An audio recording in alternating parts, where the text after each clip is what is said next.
As an increasing majority of the global population choose to live in urban areas, many cities in emerging economies are quickly becoming new economic powerhouses on the world stage. With 13 million inhabitants, Lagos is the largest city in Nigeria, and despite overcrowding and continual erosion from the Atlantic, is expected to become the largest city in the world by 2100, when it will be home to over 88 million people. Despite its current challenges, the state of Lagos and the Nigerian government are working to elevate the city to become the economic centre of West Africa and the financial heart of the entire African continent. In order to provide Lagos with the space it requires to become such a prominent financial centre, a vast area of land is now being reclaimed from the Atlantic Ocean, turning back more than 100 years of coastal erosion and creating a multi-district addition to the already extensive city.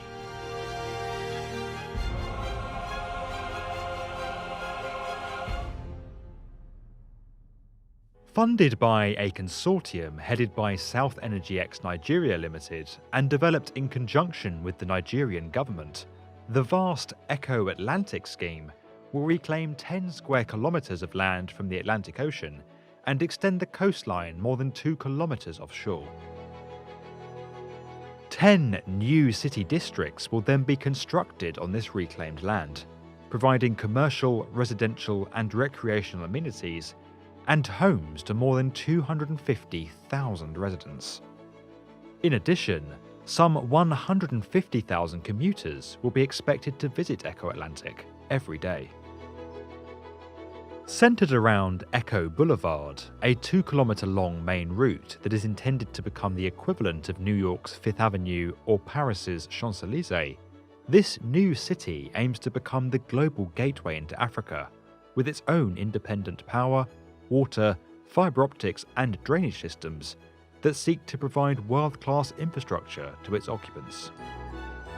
While several significant land reclamation projects have been undertaken across the world, in locations such as Dubai, Hong Kong and Monaco, many of these schemes have been constructed in the relatively calm waters of the Persian Gulf and the Mediterranean Sea. However, with Lagos's position on the ocean, the land reclaimed to create Eco Atlantic needed to be engineered to withstand the extremes of nature.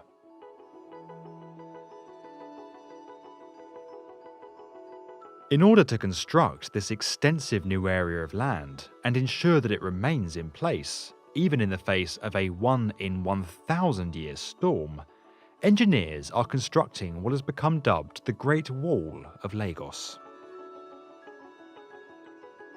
This wall consists of an 8-kilometre long, 45-metre wide structure that rises 18 metres from the ocean floor to protect the newly reclaimed land and re-established Lagos coastline. Designed to the highest marine standards, the wall is made up of 12 layers of rock and concrete, giving it the ability to withstand an extreme, once-in-a-millennium storm event. Consisting primarily of various grades of rock, the real strength of the wall comes from more than 100,000 X-shaped concrete blocks, which form its visible top layer. These concrete blocks weigh 5 tons each and are moulded using a special concrete mix that eliminates the need for steel reinforcement, which could degrade over time in the oceanic environment. Using GPS trackers, each block is placed precisely along an X, Y and Z axis, allowing them to interlock with one another and create a unified structure capable of withstanding and disrupting the strongest Atlantic waves. While the Great Wall has been praised for restoring the coastline and protecting the low-lying Victoria Island from flooding and erosion, critics of the project claim that the new land has led to storm surges being redirected either side of the development and into unprotected areas of Lagos. Rising 8 meters above the waves, the wall creates a lagoon which is then filled with sand from the ocean floor, creating new usable land for developers to construct Echo Atlantic.